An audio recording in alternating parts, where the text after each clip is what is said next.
Hello students, कैसे हैं आप। मैं हूं विष्णु सर। स्वागत आपका अपने प्यारे से YouTube channel the Krishna classes YouTube channel में। आज की क्लास संभवभेद 18वीं क्लास है हमारी, जहां हम नया चैप्टर स्टार्ट करने वाले हैं।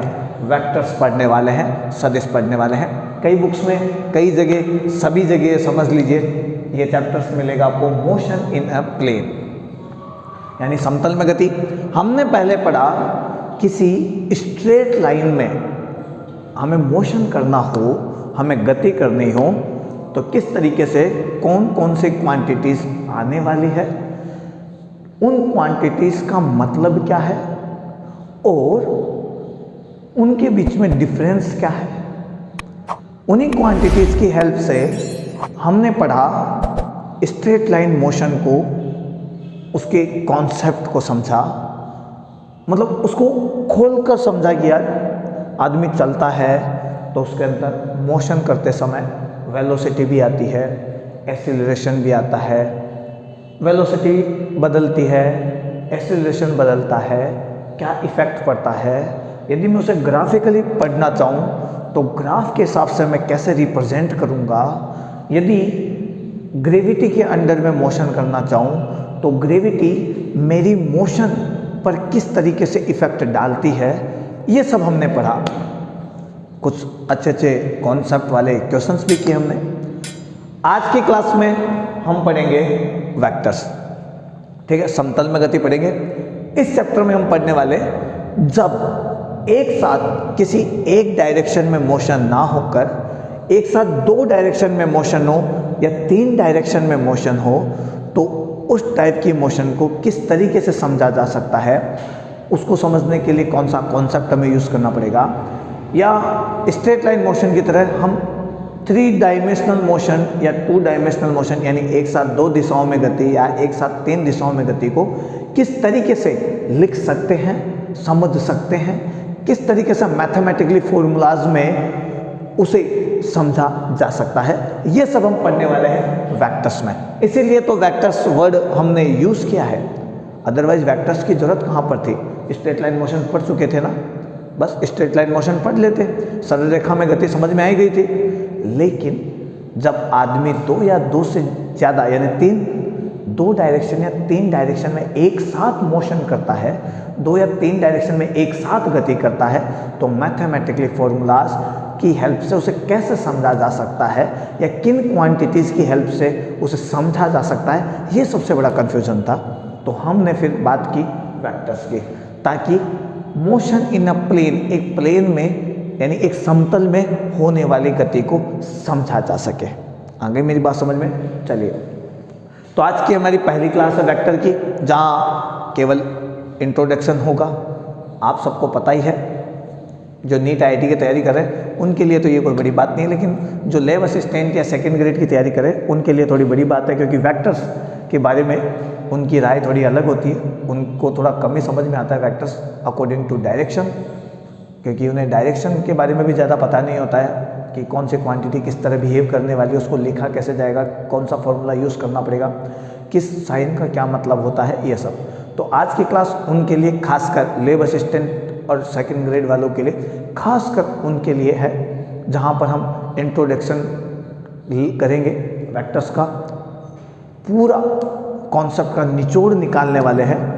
वेक्टर्स क्या होते हैं, क्यों होते हैं, कैसे काम में लेना है, कैसे लिखना है, किस तरह फॉर्मूलाज यूज़ में लेने हैं, ये सभी आज की क्लास में होने वाला है। तो बेसिक क्लास है, क्योंकि हमारी क्लास में मैंने आपको पहले ही कहा था यहाँ मिलेगा आपको 0 से हीरो वाला लेवल। तो आज 0 लेवल रहेगा, तो बोर होने की ज़रूरत नहीं है वैसे, क्योंकि कुछ अच्छी अच्छी बातें भी करेंगे। और लास्ट में मैं पढ़ाने वाला हूँ मोस्ट इंपॉर्टेंट क्वेश्चंस, जो कि आसान है बट नीट आईआईटी लेवल तक के क्वेश्चंस है और वो एग्जाम में हमेशा आते हैं, ठीक है। चलिए, तो आज हम बात करेंगे difference between scalar and vector, जो कि जिनको पता है उनके लिए बहुत अच्छी बात है, बट जिनको नहीं पता है उनके लिए आज खास होने वाली है क्लास। साथ में पढ़ेंगे हम टेंसर क्वांटिटी। ये तो बहुत सारे लोगों को डाउट रहता है इसमें, तो ये तो हाई डाउट वाला पॉइंट, बहुत दिमाग खराब करके रहता है हमारा कि टेंसर क्वांटिटी का मतलब क्या होता है, यानी प्रदिश राशियाँ कौन सी होती। करेंगे बात यार, चिंता मत करो, करेंगे बात। और आज की क्लास में साथ में हम करेंगे टाइप ऑफ वेक्टर्स, वेक्टर्स किस तरीके से लिखे जाएंगे, कौन कौन से वेक्टर्स होते हैं, ये सब, और बात करेंगे मोस्ट इंपॉर्टेंट क्वेश्चंस की। ये है सबसे वैल्यूएबल टाइम, वैल्यूएबल पॉइंट। इस टाइम पर जब हम ये बात करेंगे वही तुम्हारे लिए आज की क्लास का सबसे वैल्यूएबल टाइम होगा। लेकिन जिनका बेसिक ही क्लियर नहीं होने, पहले पूरी क्लास ध्यान से देखनी है, फिर उसके बाद में नोट करते रहना है और उसके बाद में अपनी बुक, जो भी आप टेक्स्ट बुक यूज़ करते हो, वहाँ से सवाल बनाना स्टार्ट कर देना है। चलिए, ज़्यादा वक्त नहीं लूँगा मैं आपका, फटाक से बात करते हैं आगे, ठीक है। चलिए भाई,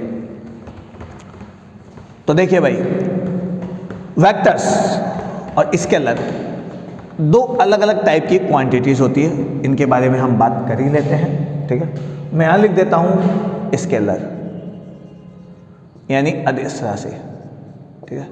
कोई नोट्स वोट्स की टेंशन मत लो, एकदम शानदार होने वाली है क्लास, लेकिन उसके लिए ध्यान देना पड़ेगा भाई, ध्यान देना पड़ेगा। इधर इधर इधर आ जाओ, इधर आ जाओ। और यदि आपका ध्यान नहीं है तो टाइम वेस्ट करने की जरूरत नहीं है, आराम से फ़ोन बंद करो, लैपटॉप बंद करो, जिस पे भी आप क्लास ले रहे हो, मज़े मारना बंद करो, सो, तसल्ली से सो, मस्त होकर सो, मगन होकर सो। अब बाद में उठना जब एग्ज़ाम निकल जाएंगे, उसके बाद आपको समझ में आएगा कि वेक्टर्स क्या होते हैं, क्या ज़रूरत थी इनकी, ठीक है। क्योंकि आदमी को तभी समझ में आता है जब वक्त निकल जाता है, ठीक है। यहाँ पे हम बात करेंगे वेक्टर्स की, ठीक है, यानी सदिश राशियाँ, ठीक है। वेक्टर और स्केलर की बात करते हैं, मैंने वेक्टर ही लिख दिया है, ठीक है। देखो, जो अदिश राशियाँ होती हैं उनके पास में मैग्नीट्यूड होता है, मैग्नीट्यूड होता है, साथ में लिख देता हूँ, विद प्रॉपर यूनिट, ठीक है, विद प्रॉपर यूनिट। मैग्नीट्यूड कई लोगों को इसका मतलब नहीं पता है, तो मैं यहाँ लिख देता हूँ वैल्यू। ये सिंपल वर्ड है जो मैं अधिकतर कई बार बच्चों को समझ में नहीं आता तो यूज़ करता हूँ, वैल्यू।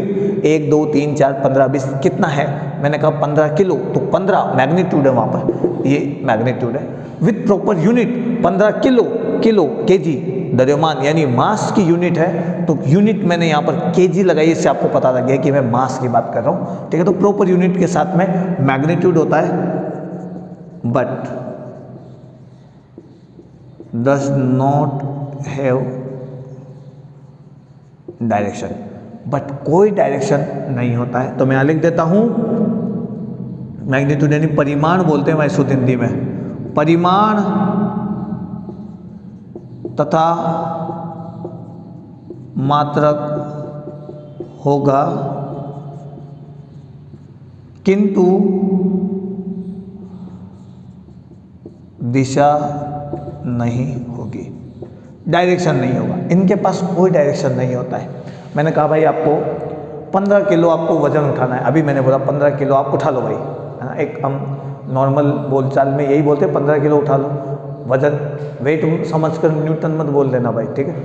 मैंने आपको सिंपल बोलचाल में बोला कि आपको 15 किलो उठाना है, आपने 15 किलो उठा लिया। मैं कहूँ ये क्या है, तो आप कहेंगे ये 15 किलो है, यानी जिस वस्तु का द्रव्यमान की बात की जा रही है उसका द्रव्यमान वो 15 किलो की वस्तु है, सिंपल सी बात है, मास की बात की जा रही है। लेकिन क्या आपको पता है कि उसका डायरेक्शन किधर है भाई, उस मास का डायरेक्शन किधर है। नॉर्थ में 15 किलो है, साउथ में 15 किलो है, और ईस्ट में 15 किलो है, वेस्ट में 15 किलो है, अपवर्ड 15 किलो है, क्या डाउनवर्ड 15 किलो है, पता है। हमने तो इस बारे में कोई जिक्र ही नहीं किया, मैंने तो कहा 15 किलो का ऑब्जेक्ट है, 15 किलो की वस्तु ऐसे उठा लो, तुमने उठा ली 15 किलो, वो पड़ी थी तभी 15 किलो ही था ना। आप नॉर्थ में जाओगे तो भी 15 किलो रहेगा ना, आप जब दक्षिण में जाओगे, साउथ में जाओगे तो भी 15 किलो ही रहेगा ना, आप ऊपर उठाओगे तो भी 15 किलो ही रहेगा ना, आप नीचे लेकर आओगे तो भी 15 किलो ही रहेगा ना। क्या अकॉर्डिंग टू डायरेक्शन मास की वैल्यू बदली? नहीं बदली। तब नहीं बदली, इसका मतलब मास एक स्केलर क्वांटिटी है जो कि डायरेक्शन पर डिपेंड नहीं करता है, उसके पास एक वैल्यू है, एक मैग्नीट्यूड है, एक परिमाण है, एक मान है, और साथ में उसको बताने के लिए एक यूनिट है, एक स्पेशल यूनिट है, एक उसका खुद का एक मात्रक है, ठीक है। उसको डायरेक्शन की जरूरत नहीं है और उसके पास डायरेक्शन है भी नहीं, सिंपल सी बात है। तो मैंने यहाँ पे लिखा उसके पास डायरेक्शन नहीं होगा। एग्जाम्पल में मैं आपको दे देता हूँ मास, थोड़ा बड़ा लेके चले तो मैं ले लेता हूँ वर्क, ठीक है। थोड़ा और बड़ा लेके चले एनर्जी, अभी तो जो काम की चीज़ है केवल मैं उसे लेके चल रहा हूँ। आप ले लो पोटेंशियल, वैसे प्रेशर पे भी ले लेता, लेकिन चलो अब तक आपको पढ़ाया भी तो नहीं है। पोटेंशियल और एक्स्ट्रा पढ़ते जाएंगे और समझते जाएंगे। ये इसका मतलब होता है द्रव्यमान, कार्य, ऊर्जा, पोटेंशियल यानी विभव। ये 12th क्लास में आता है, बट कई बार यहाँ से पूछा गया है, इसलिए मैंने यहाँ पे लिख दिया है। प्रेशर आप साथ में ले सकते हैं, नो प्रॉब्लम। रेनॉल्ड्स नंबर हुआ वो आप ले सकते हैं, और भी बहुत कुछ है, कमी नहीं है ना। बट जब आप फिजिक्स पढ़ेंगे तो आपको इसको याद, मतलब रटना, जिससे तुम रटना कहते हो, वो नहीं करना है। हम जब पढ़ेंगे तो हर चीज़ के बारे में आप ध्यान से समझते जाना, सीखते जाना, कॉन्सेप्ट क्लियर करते जाना। आपको धीरे धीरे खुद ही पता लगने लग जाएगा कि किस यूनिट को प्रेजेंट करने के लिए, किस क्वांटिटी को प्रेजेंट करने के लिए, किस राशि को बताने के लिए हमें डायरेक्शन की जरूरत पड़ रही है या नहीं पड़ रही है। यदि किसी क्वांटिटी को बताने के लिए यूनिट की ज़रूरत है, मैग्नीट्यूड की ज़रूरत है, जो तो हमेशा रहती है, लेकिन डायरेक्शन की भी ज़रूरत पड़ रही है, तो आप समझ लेना कि वो स्केलर क्वांटिटी नहीं है, वो स्केलर क्वांटिटी नहीं है, वो वेक्टर क्वांटिटी है, क्योंकि उसे बताने के लिए हमें डायरेक्शन की भी जरूरत पड़ रही है। जैसे मैंने कहा ग्रेविटी, गुरुत्वाकर्षण, गुरुत्वीय कह सकते हैं ना, ग्रेविटेशनल। मैंने कहा धरती में किधर खींचती है भाई? नीचे खींचती है, नीचे खींचती है, फिक्स है, नीचे खींचती है। यानी धरती हमारे ऊपर जो फोर्स लगा रही है वो फोर्स नीचे की ओर है, डाउनवर्ड डायरेक्शन में है। यही होती है ना बात हमारी। तो डाउनवर्ड डायरेक्शन में है, फिक्स डायरेक्शन नीचे की ओर है। क्लियर सी बात है। आप जितना धरती से ऊपर जाते जाएंगे, फोर्स उतना ही धरती लगाकर आपको खींचती जाएगी, फोर्स उतना ही लगाकर आपको खींचती जाएगी। कम लगाएगी, ज़्यादा लगाएगी, मैं ये नहीं कह रहा हूँ, खींचेगी वो तो आपको। आप ये मत सोचना ऊपर जा रहे हैं, डिस्टेंस बढ़ा रहे हैं, फोर्स भी बढ़ा रहे हैं, सर ये तो गलत बढ़ा रहे हैं। नहीं, मैं कोई आपको एक वो नहीं बता रहा हूँ, कोई एक लॉजिक या कोई फॉर्मूला। मैं तो बस इतना कहना चाह रहा हूँ कि जब आप ऊपर उड़ेंगे, लो मैंने उछला, तो जैसे मैं उछलूंगा धरती मुझे खींच लेगी नीचे की ओर, और मैं वापस नीचे आ जाऊँगा। सिंपल सी बात है। नीचे तो धरती की वजह से ही आया हूँ, तो धरती ने मेरे ऊपर जो फोर्स लगा रखा है उसका डायरेक्शन किधर है? डाउनवर्ड है, तो फिक्स हुआ ना। कितना लगाया वो मैं फॉर्मूले से निकाल लूँगा। यूनिट मुझे पता है, फोर्स है तो न्यूटन है, लेकिन डायरेक्शन वो नीचे की तरफ है, डाउनवर्ड डायरेक्शन है। आगे मेरी बात समझ में? चलिए, तो वेक्टर की बात करते हैं। इनके पास क्या क्या होता है? Both magnitude and direction. इनके पास दोनों होता है, मैग्नीट्यूड भी होता है, डायरेक्शन भी होता है। मैग्नीट्यूड है तो यूनिट भी होगी, यानी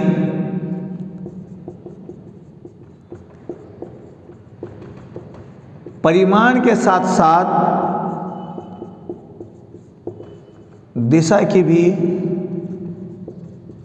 आवश्यकता होगी, दिशा की भी आवश्यकता होगी। इसमें हमें डायरेक्शन भी बताना पड़ेगा, ठीक है। तो ये अलग चीज़ है, ये अलग चीज़ है। ये जो हम सिंपली बात करते हैं 2, 4, 15, 20 इस टाइप से जो भी चीज़ें हम पढ़ते हैं या आज तक जो पढ़ते हैं, वो सब हम स्केलर क्वांटिटीज़ के हिसाब से पढ़ते हैं, अदिश राशि के हिसाब से पढ़ते हैं। अब नई चीज़ वेक्टर क्वांटिटी आ गई है, तो इनको लिखने का तरीका, इनको जोड़ने का तरीका, इनको गुणा करने का तरीका, मल्टीप्लाई करने का तरीका, ये सब अलग है। इसके अंदर हम यदि ऐड करते हैं, जोड़ते हैं, तो सिंपल एल्जेब्रिक सम हम कर लेते हैं, 2 + 2 4 कर लेते हैं। लेकिन यहाँ जो वेक्टर क्वांटिटीज़ है, यदि उन्हें ऐड करना है, उन्हें जोड़ना है, तो आप सिंपल एल्जेब्रिक सम वाला जो भी तरीका है वो यूज़ नहीं कर सकते, 2 + 2 नहीं कर सकते। आपको यहाँ पर पैरेललोग्राम यूज़ करना पड़ेगा। क्या हुआ? ये पैरेललोग्राम ही अटक गया मेरे तो गले में। पैरेललोग्राम यूज़ करना पड़ेगा, जो पैरेललोग्राम लो है, ठीक है, या ट्राइंगल लो यूज़ करना पड़ेगा, या फिर वेक्टर जो भी आपका लॉ ऑफ वेक्टर एडिशन है वो यूज़ करना पड़ेगा।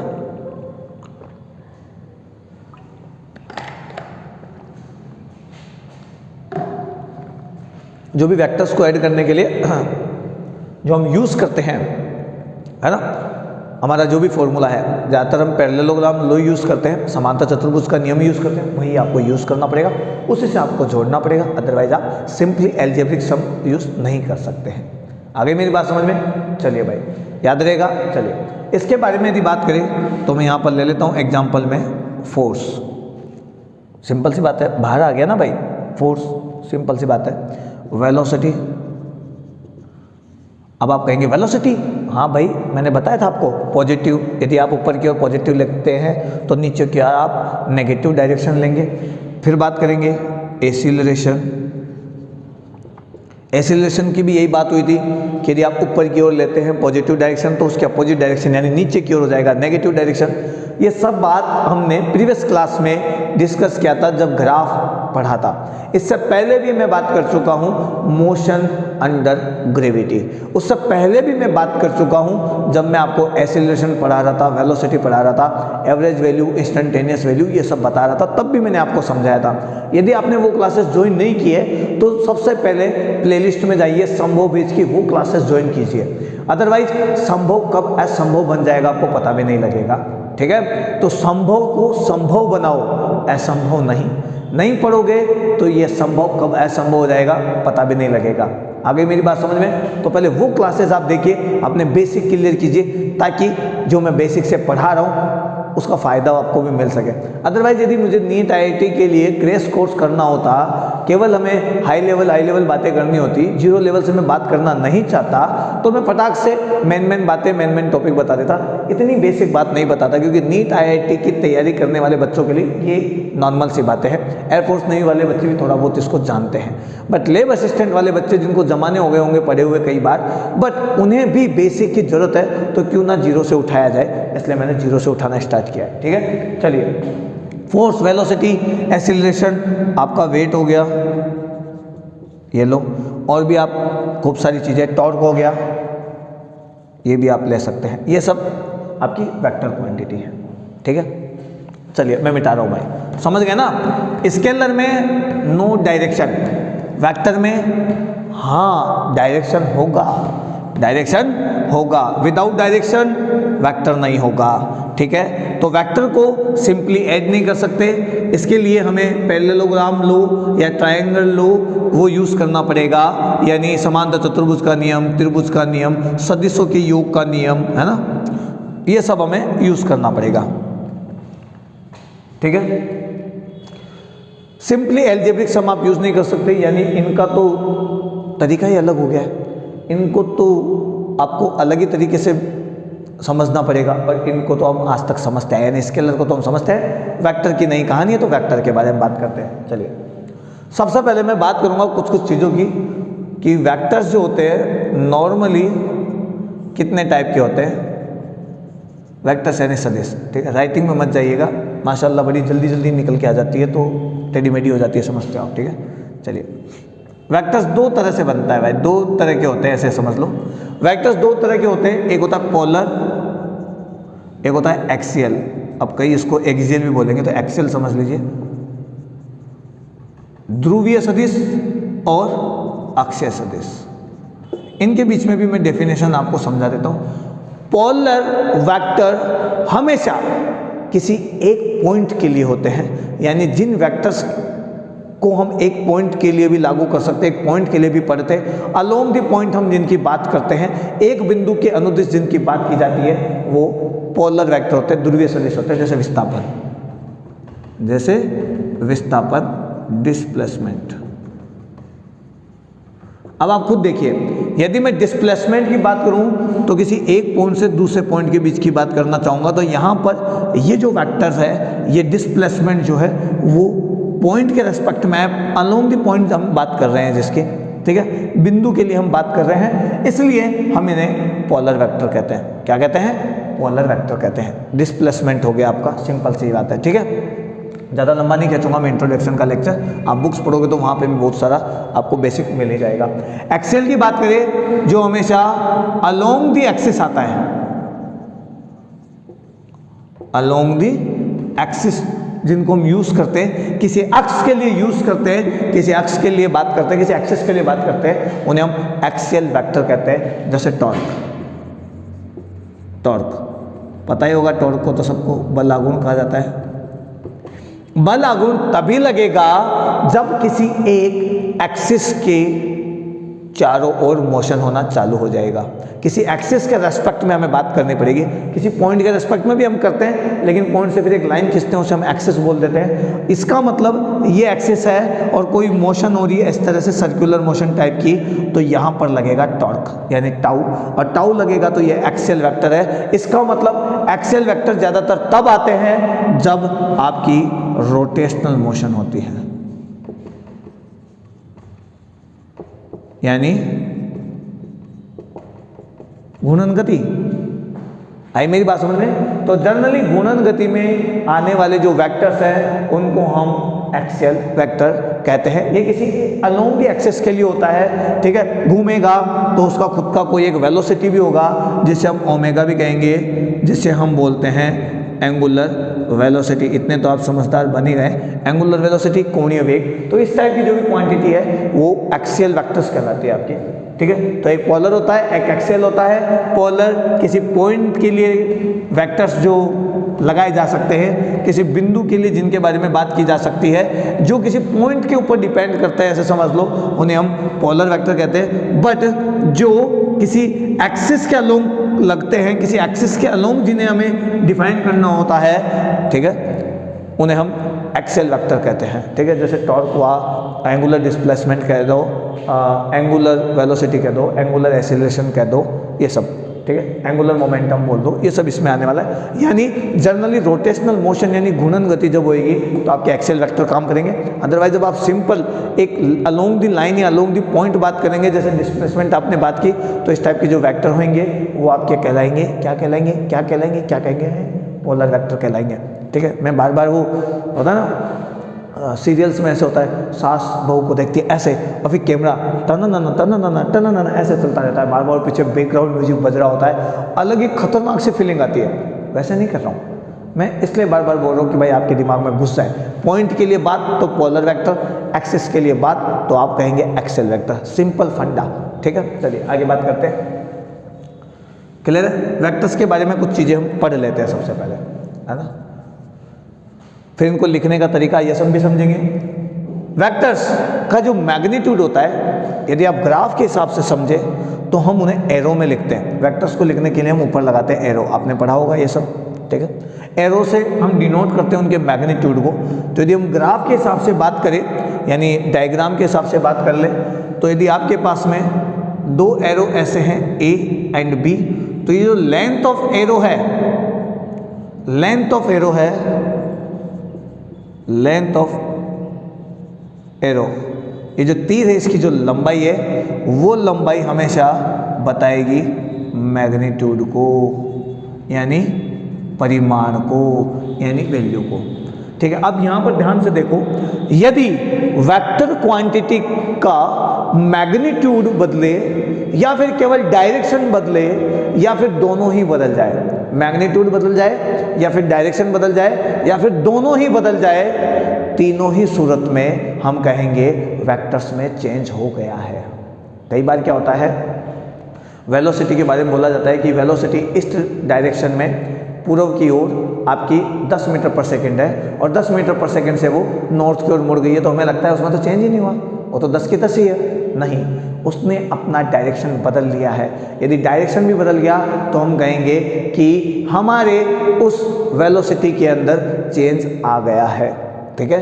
ये बात हमेशा ध्यान रखना। तो डायरेक्शन बदले, चाहे मैग्नीट्यूड बदले या चाहे दोनों बदले, हम चेंज ही बोलेंगे। इसका मतलब ये हुआ कि यदि आपको सेम के बारे में बात करनी है, सेम वेक्टर्स कौन से हैं, यानी इक्वल वेक्टर्स कौन से, सेम का मतलब इक्वल वेक्टर्स कौन से हैं, तो इक्वल वेक्टर के लिए आपके पास बराबर होना चाहिए मैग्नीट्यूड और साथ में डायरेक्शन, दिशा बराबर होनी चाहिए और परिमाण यानी वैल्यू भी बराबर होनी चाहिए। बट यहाँ पर तो जो वैल्यू है, जो मैग्नीट्यूड है, वो इस एरो की लेंथ से पता लग रहा है, तो इसका मतलब लेंथ बराबर होनी चाहिए, डायरेक्शन बराबर होना चाहिए, तो ये इक्वल वेक्टर है, इक्वल वेक्टर है, समान सदिश है। लेकिन यदि मैं ऐसे कहूं कि देखो यहां पर ये ए हो गया, बी हो गया, ये बी हो गया, ए हो गया, या फिर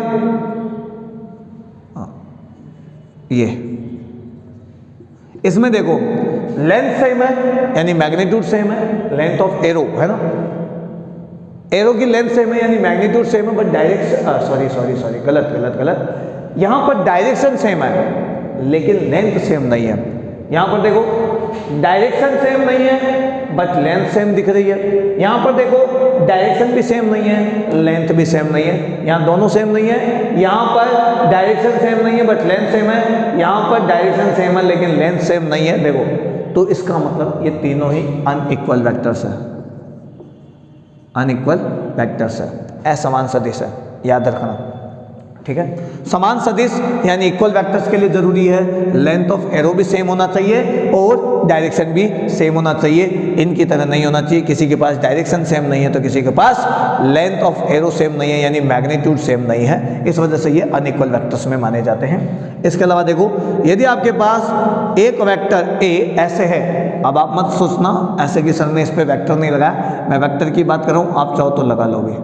ठीक है, बट मैंने एरो से शो कर दिया तो कोई दिक्कत ही नहीं है इसमें। ठीक है भाई, एरो से शो कर ही लिया ना। ठीक है, ए ऐसे है और बी ऐसे है, डायरेक्शन सेम है, ऐसे मत सोचना, थोड़ा सा ऐसे हो गया ना पतला सा, कोई बात नहीं, ये बी है, मतलब एक दूसरे के एंटी पैरेलल है। ठीक है, एक दूसरे के अपोजिट है तो इसे बोलेंगे negative of vector, negative of vector.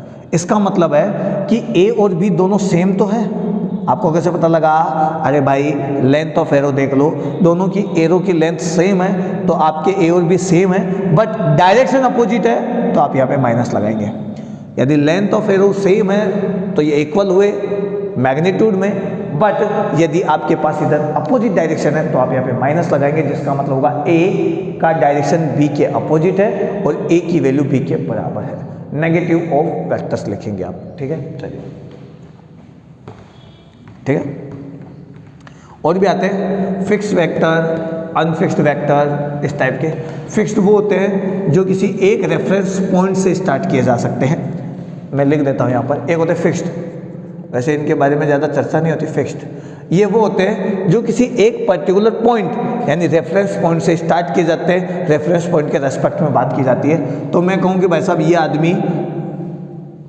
आदमी दोनों आर डिस्टेंस पर है, दोनों के बीच का डिस्प्लेसमेंट ले लेता हूँ मैं, आर वेक्टर है, या ऐसे ले लेता हूँ ये पॉइंट 1 है, ये पॉइंट 2 है, ये ओरिजिन आपका, ये ओरिजिन है यानी इसके कोऑर्डिनेट्स 0 0 0 है, निर्देशांक 0 0, आपको पता ही लग गया होगा, मूल बिंदु है। दो पॉइंट की जो पोजीशन है वो यहाँ से 1 1 1 है, समझ गए मेरी बात? तो ये जो आर वेक्टर है ये होगा पोजीशन वेक्टर, ये होगा पोजीशन वेक्टर यानी स्थिति सदिश, स्थिति सदिश जो कि स्थिति बता रहा है इस दो की ओरिजिन यानी मूल बिंदु के हिसाब से ये कहाँ पर है, कौन से डायरेक्शन में है, कौन से दिशा में है। अगर मेरी बात समझ में याद रहेगा ना? ठीक है, तो ये यहाँ पर जब डायरेक्शन बता रहा है तो पोजीशन वेक्टर निकालने के लिए, पोजीशन निकालने के लिए मुझे मूल बिंदु का भी पता होना जरूरी है, ओरिजिन का भी पता होना जरूरी है, यानी ये किसी एक पॉइंट के लिए काम में आएगा, यानी इसके लिए एक पॉइंट लेना जरूरी है, जिसे हम बोलेंगे रेफरेंस पॉइंट, हमारा स्टार्टिंग पॉइंट। किसके रेफरेंस में आपको चेक करना है यार, इसलिए ये जो रेफरेंस पॉइंट होगा ये फिक्स्ड पॉइंट होगा। अब आप 3 के लिए पता करोगे तो भी इसी रेफरेंस पॉइंट से करोगे, इसके लिए पता करोगे तो भी रेफरेंस पॉइंट से पता करोगे। अब कईयों को समझ में नहीं आएगा रेफरेंस पॉइंट, अरे यार मैं 10 मीटर ऊपर जाऊँ, चाहे 20 मीटर ऊपर जाऊँ, चाहे 30 मीटर ऊपर जाऊँ, मैं धरती को अपना रेफरेंस पॉइंट मान के चलता हूँ। भाई ये मेरा एक बेस है, एक आधार है, इस आधार से मैं 10 मीटर ऊपर जाऊँगा, 20 मीटर ऊपर जाऊँगा, तो वो आधार, वो रेफरेंस पॉइंट ओरिजिन जिसे हम कह सकते हैं वो फिक्स होता है, इसलिए ये फिक्स्ड वेक्टर है, ये फिक्स्ड वेक्टर है। एक अनफिक्स्ड भी होता है जो फिक्स्ड नहीं होते हैं, और जो फिक्स नहीं होते हैं उनमें आता है वेलोसिटी। क्यों आता है वेलोसिटी? क्योंकि मैं कहूँ कि भाई सेकंड वाला जो है उसकी वेलोसिटी 10 मीटर पर सेकंड है, अभी फिलहाल मैं नॉर्मली समझा रहा हूँ, तो 10 मीटर पर सेकंड का जो वेलोसिटी है पॉइंट 2 का, उसका इस ओरिजिन से कोई लेना देना नहीं है। मैंने कहा कि भाई साहब मैं ऊपर की ओर भागा, 20 मीटर पर सेकंड से ऊपर की ओर भागा, केवल आपको यही पता लगेगा कि मैं धरती से या कहीं ऊपर की ओर जा रहा हूँ, 20 मीटर पर सेकंड से जा रहा हूँ, बट यहाँ पर रेफरेंस पॉइंट की बात ही नहीं हो रही है। मैं कह रहा हूं मैं 10 मीटर हाइट पर हूं तो आप समझ जाएंगे कि जमीन से 10 मीटर हाइट पर हूं, यानी इन्वॉल्व हो चुकी है धरती माता। रेफरेंस पॉइंट धरती को आपने लिया है, बट आपने इसका जिक्र नहीं किया है। तो 10 मीटर बोलते आप समझ जाओ कि आपने जो हाइट नापी है वो धरती से नापी है नॉर्मली। लेकिन मैं कहूं कि मैं एक पॉइंट पे 20 मीटर की स्पीड से ऊपर, वेलोसिटी से ऊपर जा रहा हूं, तो आपका धरती से कोई लेना देना नहीं रहेगा। वहां पे रेफरेंस पॉइंट की बात ही नहीं चलेगी, क्योंकि मैंने उस पॉइंट की हाइट नहीं बोली आपको। यदि मैं हाइट बोलता तो रेफरेंस पॉइंट लेना होता, जो कि एक फिक्स पॉइंट होता, बट मैंने वेलोसिटी बोली, वेग बोला, और वेग के लिए मुझे किसी फिक्स पॉइंट के बारे में बताने की जरूरत है ही नहीं यार, इसलिए ये अनफिक्स्ड वेक्टर्स होते हैं। ठीक है, चलिए याद रहेगा, ये बेसिक इनके बारे में बातें हैं। चलिए भाई, आज कुछ बात करते हैं इनको लिखने का तरीका, वेक्टर्स को कैसे लिखा जाएगा। दूसरी बात, सबसे पहले हम बात करेंगे डिस्प्लेसमेंट वेक्टर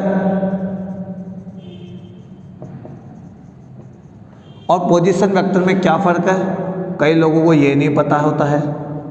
पोजीशन वेक्टर में क्या फ़र्क है, ये होता है विस्थापन सदिश और ये होता है आपका स्थिति सदिश। मैं दोनों के बारे में चर्चा कर लेता हूँ इधर। नॉर्मल सबसे बेसिक चीज़ बताता हूँ। अब कई टीचर्स आपको हाई लेवल भी बताएंगे, अच्छा बताते हैं, बट होता क्या है, फिजिक्स हम जो पढ़ रहे हैं वो बहुत छोटा एक पार्ट है। देखा जाए तो फिजिक्स बहुत लंबी है और दिन प्रतिदिन कॉन्सेप्ट बदलते जाते हैं, हम मॉडिफाई उसमें करते जाते हैं। फिलहाल हमें पुरानी फिजिक्स का थोड़ा मोड़ा मैटर हमें पढ़ना है, जो हमने पढ़ना है उसके बारे में ज़्यादा डीपली हम सोच तो सकते हैं, बट दिमाग फिर कॉम्प्लेक्स थिंग्स यानी कॉम्प्लेक्स कॉन्सेप्ट्स को पकड़ नहीं पाएगा, क्योंकि हमारा लेवल अभी उतना हुआ नहीं। जैसे जैसे जैसे हम नॉलेज लेते जाएंगे दिमाग खुलता जाएगा और बहुत सारी चीज़ें आपको समझ में आने लग जाएगी। ठीक है, तो चलिए, ये एक पॉइंट है एक, अभी मैंने इसके बारे में कुछ नहीं बोला है, अभी ये पॉइंट है ए, एक नहीं लूँगा मैं, ए लूँगा, ये पॉइंट है ए। यहाँ पर दूसरा पॉइंट है बी, इसके कोऑर्डिनेट्स है x1, y1 एंड z1 और इसके कोऑर्डिनेट्स है x2, y2 एंड z2। ठीक है, अब देखो, यदि मैं, ध्यान से देखना, यदि मैं इसको लूँ रेफरेंस पॉइंट यानी 0 0 0 रेफरेंस पॉइंट, यानी मैंने इसको मान लिया ओरिजिन, तो इस ए पॉइंट के रेस्पेक्ट में बी कहां पर है, बी की पोजीशन क्या है, बी का डायरेक्शन क्या है, ये बताने का काम होता है पोजीशन वेक्टर का। ए के रेस्पेक्ट में ए पॉइंट पे खड़े होकर हम बी को देख रहे हैं, भाई बी किधर है, बी उधर है, कहीं उधर है, उधर, यहां से बी का डायरेक्शन कितना है, कैसा है, बी किस साइड में है, बी की पोजीशन क्या है, ये सब बताने का काम इस पोजीशन वेक्टर का है। अब आप कहेंगे फिर इसको लिखेंगे कैसे, लिखने का तरीका सिंपल है। आप जिसको लिखना चाहते हैं, मैं पोजीशन को लिखना चाहता हूं तो मैंने आर लगाया और आर के ऊपर लगाया वेक्टर, तीर का निशान, जो कि बताता है कि एक सदिश राशि है। इसके अलावा हमें लिखना है उसके कोऑर्डिनेट्स, तो इसको नहीं, इसको चेक करना है, बी की पोजीशन चाहिए, तो बी के कोऑर्डिनेट्स हमारे होंगे x2 i कैप। अब i cap, j cap, k cap क्या होता है अभी और बात करेंगे। i कैप ये x डायरेक्शन को बताता है, i कैप, यानी ये जो x2 वैल्यू है वो x डायरेक्शन के लिए, इसलिए मैंने यहाँ पे i कैप लगा दिया। यहाँ पे मैंने लिख दिया y2 j cap, y2 j cap. ठीक है, j कैप जो है वो y डायरेक्शन के लिए होता है, यानी ये जो y2 है ये वैल्यू y डायरेक्शन में है, y एक्सिस में है, और यहाँ पर मैंने लिख दिया z2। फिर इसका मतलब है कि जो z2 वैल्यू आई है वो z एक्सिस के अलोंग आई है, और यहाँ पे मैंने लिख दिया k कैप का बताने का मतलब है कि ये z एक्सिस में लिया है, यानी ये जो वैल्यू है वो z एक्सिस के लिए है। ये j कैप बता रहा है कि y2 वैल्यू है वो y एक्सिस में है। और ये जो फोन आ गया, देखो मैं इसको पहले बंद करता हूँ।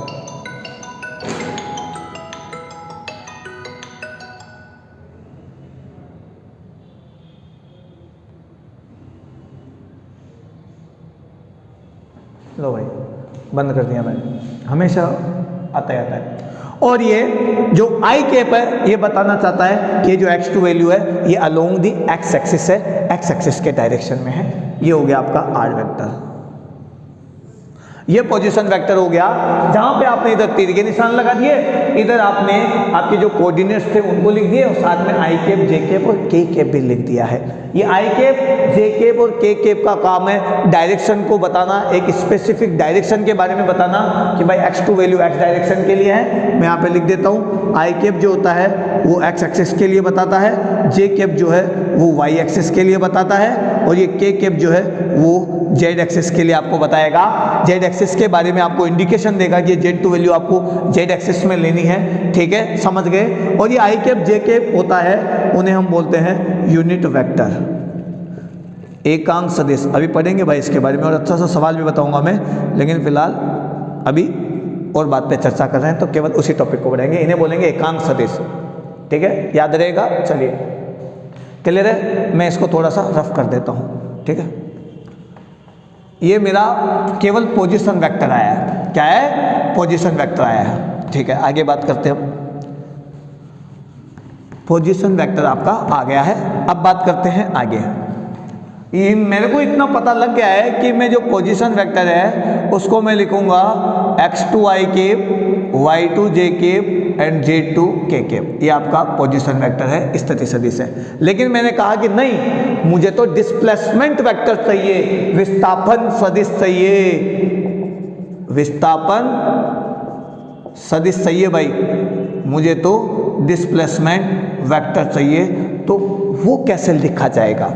सिंपल सी बात है, मान लो मैंने यहाँ से चलना चालू किया और मैं पहुँचते पहुँचते यहाँ तक पहुँच गया, तो मुझे यहाँ से यहाँ तक का डिस्प्लेसमेंट चाहिए, यानी इन दोनों के बीच का डायरेक्ट डिस्टेंस चाहिए, इन दोनों के बीच का डायरेक्ट डिस्टेंस चाहिए। डिस्प्लेसमेंट यही तो होता है, इन दोनों के बीच का डायरेक्ट डिस्टेंस चाहिए, यानी मुझे चाहिए ए बी वैक्टर, यानी मुझे एक्चुअली में बी वैक्टर माइनस ए वैक्टर चाहिए। ए बी वेक्टर का मतलब होता है बी वेक्टर माइनस ए वेक्टर, यानी एक्चुअली में मुझे बी में से एक को माइनस करना पड़ेगा, कोऑर्डिनेट्स को माइनस करना पड़ेगा। लेकिन सिंपल हम कोऑर्डिनेट्स को माइनस नहीं कर सकते, तो हम यहाँ पर लिखेंगे x2 i cap, y2 j cap and z2 k cap minus x1 i cap, y1 j cap plus z1 k cap. यानी मैंने ए पॉइंट के कोऑर्डिनेट्स लिख दिए और अब आपका ए बी वेक्टर हो जाएगा यहाँ पर x2। आई वालों को माइनस करना है, आई वाले, जे वाले और के वाले, सेम फैमिली वाले, x एक्सिस वाले, y एक्सिस वाले और z एक्सिस वालों को एक साथ लिखना है। तो x एक्सिस में है आपके पास x2, माइनस आएगा फिर x1 आएगा, तो आप लिखेंगे x2 माइनस x1, यहाँ लिख देंगे आई कैप, प्लस आप यहाँ पे लिखेंगे y2 माइनस y1, y2 में से y1 को माइनस कर लिया, ये j फैमिली के यहाँ, तो यहाँ पे j कैप लिख देंगे और आप लिखेंगे z2 माइनस z1 और यहाँ पे कैप लिख देंगे और ये आपका ए बी वेक्टर हो गया है कंप्लीट। ये है आपका डिस्प्लेसमेंट वेक्टर, जबकि ये है आपका पोजीशन वेक्टर।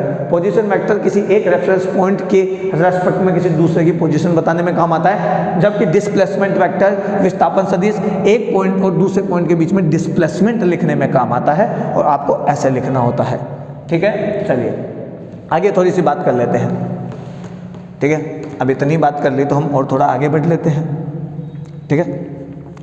अब ये बातें तो आपको पता लग गई भाई कि ये डिस्प्लेसमेंट है कि ऐसे है। यदि मैं यहाँ पर, मैंने आपको कहा यहाँ पर कि मैं लिखूंगा x2 माइनस, मैं एक कैप लिख देता हूँ यहाँ पर A B vector, A B vector मैं लिखूंगा x2 minus x1 i cap, यहाँ लिखूंगा y2 minus y1 j cap और यहाँ पे लिखूंगा z2 minus z1 k cap. और मैं कहूँ कि नहीं, मुझे तो ये डिस्प्लेसमेंट इस ओरिजिन से लेना है, यानी x1 की जगह भी लिखूंगा 0, यदि y1 की जगह भी लिखना पड़ेगा 0 और अगेन मुझे z1 की जगह भी लिखना पड़ेगा 0।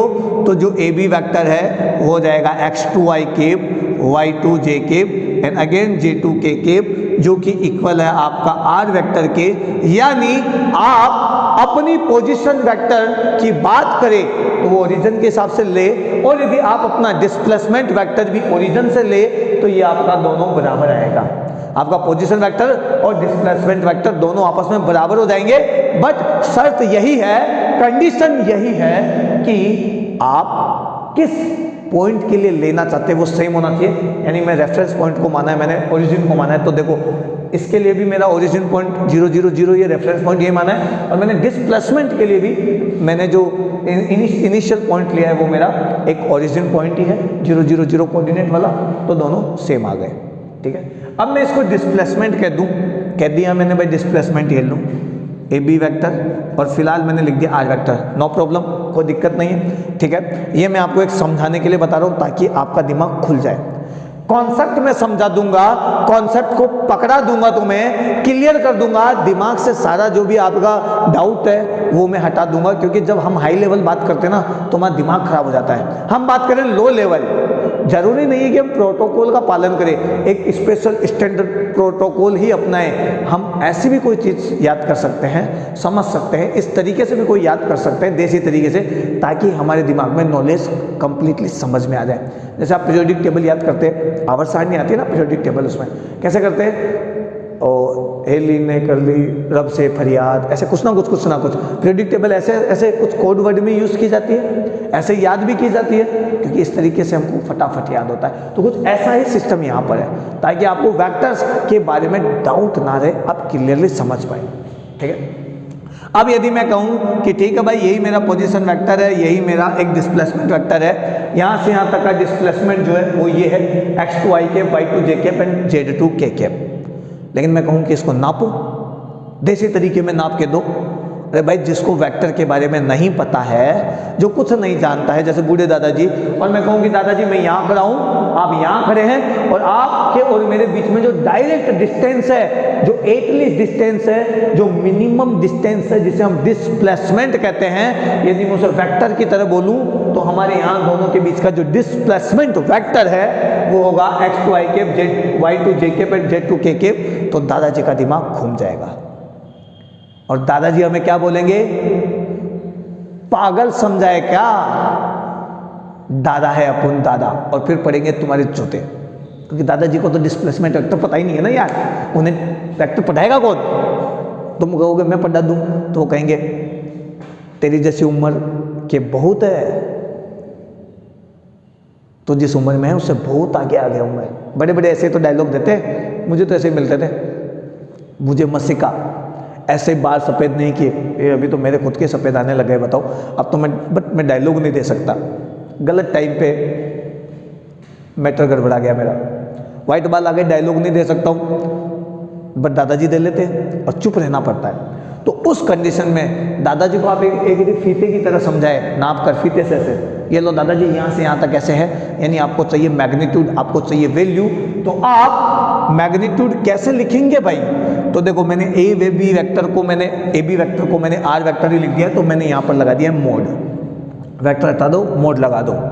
जैसे ही मैंने मोड लगाया, मोड का मतलब होता है आप सबसे पहले ये जितने भी कोऑर्डिनेट्स आपके एक्स एक्सिस की वैल्यू है, वाई एक्सिस की वैल्यू है, जेड एक्सिस की वैल्यू है, इनका स्क्वायर करके जोड़ो, तो आप लिखेंगे x to square, y to square and z to square. देखो सबका स्क्वायर करके ऐड कर दिया, और फिर उसका अंडर रूट निकाल दो, और फिर उसका अंडर रूट निकाल दो, फिर उसका अंडर रूट निकाल दो, आपके पास में आर मोड आ जाएगा। यदि मैं x2 y2 z2 को भी मैं x y z की फॉर्म में लिखूं, तो मैं ऐसे लिख सकता हूं x square plus y square plus z square. ये आपका मैग्नीट्यूड आ गया है, यहाँ से हट गया है ये। कई बार मैग्नीट्यूड को ऐसे भी लिखा होता है आर स्क्वायर, स्क्वायर होते ही मैग्नीट्यूड में चला जाता है, ठीक है, लेकिन हम इसे बाद में पढ़ेंगे। अभी पूरा जिक्र करूंगा मैं इसका, कैसे स्क्वायर से हम मैग्नीट्यूड निकालते हैं या किस हिसाब से हम करना चाहेंगे, आगे करेंगे, ठीक है। समझ में आया, क्लियर है। ये हमारा मैग्नीट्यूड निकालने का तरीका हो गया है। यानी आपको वेक्टर्स में शो करना है तो आप ऐसे शो करें, डिस्प्लेसमेंट को शो करना है आप ऐसे शो करें, और यदि आपको वैल्यू निकाल कर देनी है तो आप ऐसे निकालें। अरे भाई मैंने कहा मेरी बाइक की या एरोप्लेन की वेलोसिटी ये है, आपको नहीं समझ में आएगा। मैंने कहा कि मेरी एरोप्लेन की वेलोसिटी ये है, तो आपको समझ में आ जाएगा। तो ये वेलोसिटी निकालने के लिए मुझे वैल्यू चाहिए, मैग्नीट्यूड चाहिए, तो मैं ऐसे निकालूंगा। ये और ये सेम है, ये वेक्टर क्वांटिटी में है, यानी वेक्टर फॉर्म में लिखा है, फिर इसका मोड मैंने यहाँ पर निकाल दिया है, इसी से निकाला है मैंने। बट लिखने का तरीका और समझने का तरीका आप देख लीजिए, अदरवाइज आपने इसको देखना, इसको आप समझोगे तो आसानी से समझ जाओगे। यदि मैं यहाँ पे ए बी का मोड निकालूँ, डिस्प्लेसमेंट वेक्टर का मोड निकालूं तो मैं लिखूंगा x2 माइनस x1 का होल स्क्वायर। भाई यही वैल्यू का स्क्वायर करना पड़ेगा, जो आई कैप की वैल्यू उसका स्क्वायर करना पड़ेगा। यहाँ लिखूंगा y2 माइनस y1 का स्क्वायर और यहाँ पर लिखूंगा मैं z2 माइनस z1 का स्क्वायर और साथ में लगा दूंगा रूट। और आपको पता हो, देखो 0 0 रखोगे तो ये वैल्यू आएगी, लेकिन ये चीज़ आप 10th में पढ़ चुके होते हैं। कार्टेशियन कोऑर्डिनेट में, कोऑर्डिनेट जियोमेट्री में, निर्देशांक ज्यामिति में आप ये 10th में पढ़ चुके होते हैं कि दो पॉइंट जिनके निर्देशांक, जिनके कोऑर्डिनेट x1 y1 z1 है, x2 y2 z2 है, दोनों के बीच में डिस्प्लेसमेंट यानी डिस्टेंस निकालनी हो तो कैसे निकालेंगे? तो x2 माइनस x1 का whole square, y2 minus y1 का whole square, z2 minus z1 का होल स्क्वायर। ये आप फॉर्मूला पढ़ चुके हैं आप 10th की मैथ्स में।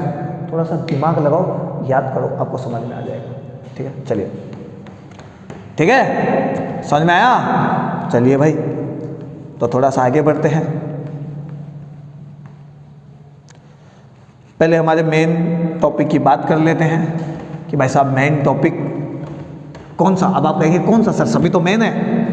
हमने स्केलर और वेक्टर में डिफरेंस समझा, स्केलर और वेक्टर को लिखने का तरीका समझा, 2 3 4 5 कैसे लिख सकते हो और वेक्टर्स को कैसे लिखना होता है, एरो के साथ डायरेक्शन के साथ शो करना होता है। जहाँ आई कैप जे कैप के कैप हमें डायरेक्शन बताते हैं, एक्स वाई जेड वैल्यू बताते हैं, भाई इस डायरेक्शन में एक्स की वैल्यू इतनी है, वाई डायरेक्शन में जे कैप ये बताता है कि वाई डायरेक्शन में वैल्यू कितनी है, और के कैप ये बताता है कि भाई साहब जेड डायरेक्शन में वैल्यू कितनी है। लेकिन यदि हमें मोड यानी हमें मैग्नीट्यूड चाहिए होता है, परिमाण चाहिए होता है, तो हम क्या करते हैं? उन वैल्यूज का स्क्वायर करके ऐड कर देते हैं और फिर अंडर रूट निकाल देते हैं। X y z, x axis में एक्स वैल्यू है, वाई एक्सिस में वाई वैल्यू है, जेड एक्सिस में जेड वैल्यू है, तो x square plus y square plus z square करके मोड निकाल देते हैं और फिर यहाँ पर x square plus y square plus z square करके हम अंडर रूट निकाल देते हैं और फिर हमारे पास मोड आ जाता है। यही तो पढ़ा हमने अभी, यही पढ़ा ना। चलिए एक बात करते हैं थोड़ी सी टेंसर क्वांटिटी के। टेंसर क्वांटिटी, प्रदिश राशियां, प्रदिश राशि लिखते तो मेरे हिसाब से ऐसे ही है। ठीक है, कभी कभी हिंदी में गड़बड़ हो सकती है। कैसे लिखते हैं भाई? हाँ भाई ऐसे लिखते हैं भाई, गलत लिख दिया मैंने, गलत लिख दिया, ऐसे लिखते हैं। प्रदिश राशि होती क्या है भाई? Tensor quantity is a generalized formula. ये एक जर्नलाइज्ड फॉर्मूला है वेक्टर और स्केलर को लिखने का, जिसमें वेक्टर और स्केलर मैट्रिक्स की फॉर्म में लिखे जाते हैं। आपने पढ़ा होगा मैट्रिक्स, उसकी फॉर्म में लिखे जाते हैं। ठीक है, तो वेक्टर्स और स्केलर दोनों को लिख सकते हैं मैट्रिक्स की फॉर्म में। यदि मैट्रिक्स की रैंक 0 है तो इसका मतलब वो स्केलर है। यदि मैट्रिक्स की रैंक 1 है यानी आप वेक्टर्स क्वांटिटी को लिख रहे हो। तो टेंसर क्वांटिटी यानी टेंसर जो क्वांटिटी होती है वो एक जनरलाइज्ड क्वांटिटी होती है जो वेक्टर और स्केलर दोनों को रिप्रेजेंट करती है, मैट्रिक्स की फॉर्म में रिप्रेजेंट करती है। यदि आपकी रैंक, मैट्रिक्स की रैंक है ना, आपकी नहीं मैट्रिक्स की, आपकी रैंक तो नहीं पढ़ोगे तो कमी आने वाली है, ज़्यादा पढ़ोगे तो खतरनाक से आने वाली है। अब आपको ध्यान देना है, क्या करना है, खतरनाक से लानी है, सिलेक्शन देना है और फिर भाई को पार्टी, ये तो बनती है, पार्टी तो बनती है भाई, पार्टी तो बनती है, बट उसके लिए आपको पढ़ना पड़ेगा तभी सिलेक्शन होएगा, नहीं तो सिलेक्शन नहीं होएगा। मैं केवल आपको फिजिक्स आसान बना कर दे सकता हूँ, फिजिक्स समझा सकता हूँ, फिजिक्स एकदम एकदम एकदम ऐसे खोल खोल कर आपको बता सकता हूँ, बट आपको प्रैक्टिस खुद करनी पड़ेगी, क्योंकि फिजिक्स सुनने से नहीं आती, देखने से नहीं आती, करने से आती, सीखने से आती, बार बार प्रैक्टिस करने से आती है। जब तक प्रैक्टिस नहीं होगी आप कुछ भी नहीं कर पाएंगे। ठीक है, चलिए, तो यदि आपके मैट्रिक्स की रैंक 0 है तो इसका मतलब है आप स्केलर क्वांटिटीज को शो करेंगे, और यदि मैट्रिक्स की क्वांटिटी 1 है तो इसका मतलब वो वेक्टर क्वांटिटी शो हो रही है। ठीक है, अब आपको पूछा जाएगा कि आई यानी करंट आपका स्केलर है या वेक्टर है। बहुत जनरल क्वेश्चन है, बहुत लोग पूछते हैं इसको। आई, तो आई क्या करता है? डायरेक्शन रखता है, डायरेक्शन रखता है डायरेक्शन, सभी जानते हैं, पॉजिटिव टू नेगेटिव। बट इसका जो एडिशन होता है, एडिशन, वो सीधा सीधा एल्जेब्रिक सम हो जाता है।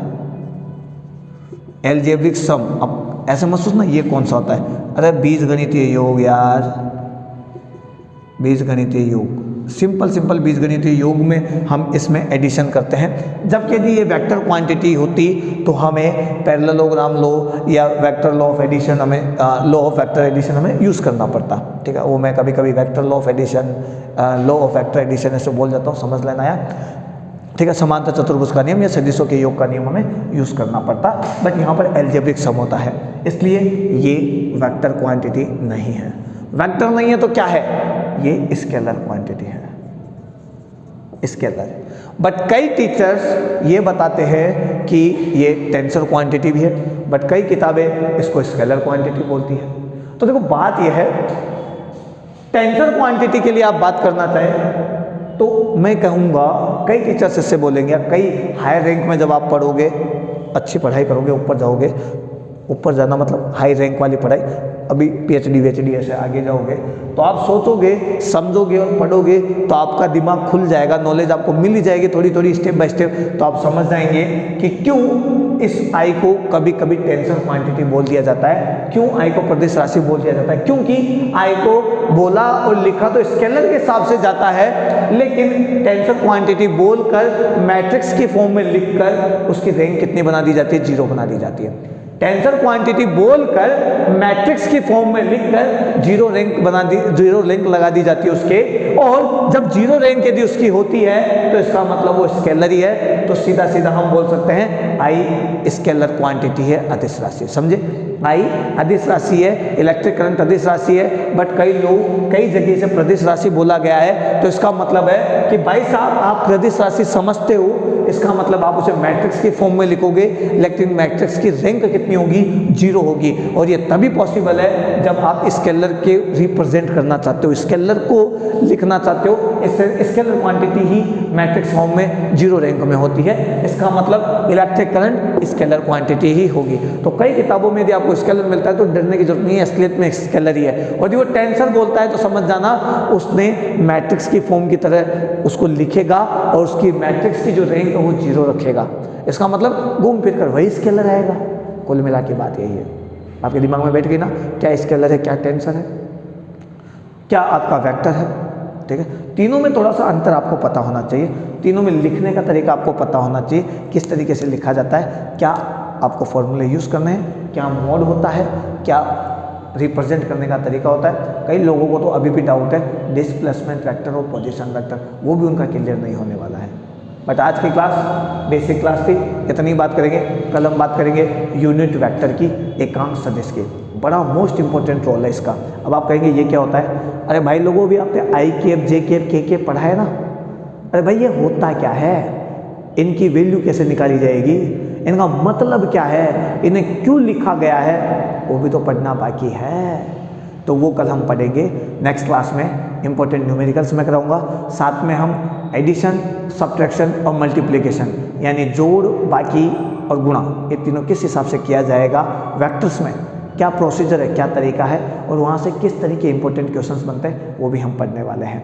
ठीक है, तो कल की क्लास बड़ी मोस्ट इंपॉर्टेंट होने वाली है। आज की क्लास तो समझ लो ऐसे ही है, बेसिक एकदम, लेकिन कल की क्लास होने वाली है मोस्ट इंपॉर्टेंट, जहाँ हम पढ़ेंगे ट्रायंगल लो, पॉलीगन लो, बहुभुज का नियम, त्रिभुज का नियम, फिर पढ़ेंगे हम पैरेललोग्राम लो यानी समांतर चतुर्भुज का नियम। उसके बाद हम सीखेंगे किस तरीके से एंगल निकलता है, और इसके बाद हम सीखने वाले हैं किस तरीके से जो प्लस और माइनस होने वाले हैं, और इसके बाद हम सीखेंगे किस तरीके से हम डॉट प्रोडक्ट और क्रॉस प्रोडक्ट को समझते हैं, उन दोनों की इंपॉर्टेंस क्या है, क्या स्केलर प्रोडक्ट होता है, क्या वेक्टर प्रोडक्ट होता है, क्या दोनों के बीच का डिफरेंस है, क्या दोनों की इंपॉर्टेंस है, कौन से फॉर्मूले में डॉट प्रोडक्ट आता है, कौन से फॉर्मूले में स्केलर प्रोडक्ट आता है, और क्या इंपॉर्टेंस के साथ में हम उन्हें यूज़ कर सकते हैं, कहाँ पर ये लगेंगे, कहाँ पर ये नहीं लगेंगे, ये बहुत सारा होने वाला है नेक्स्ट क्लास में। तो नेक्स्ट क्लास हमारी धुआंधार, शानदार, धमाकेदार होने वाली है, मिस मत करना।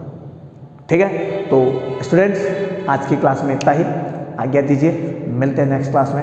जब तक के लिए जय हिंद, जय भारत।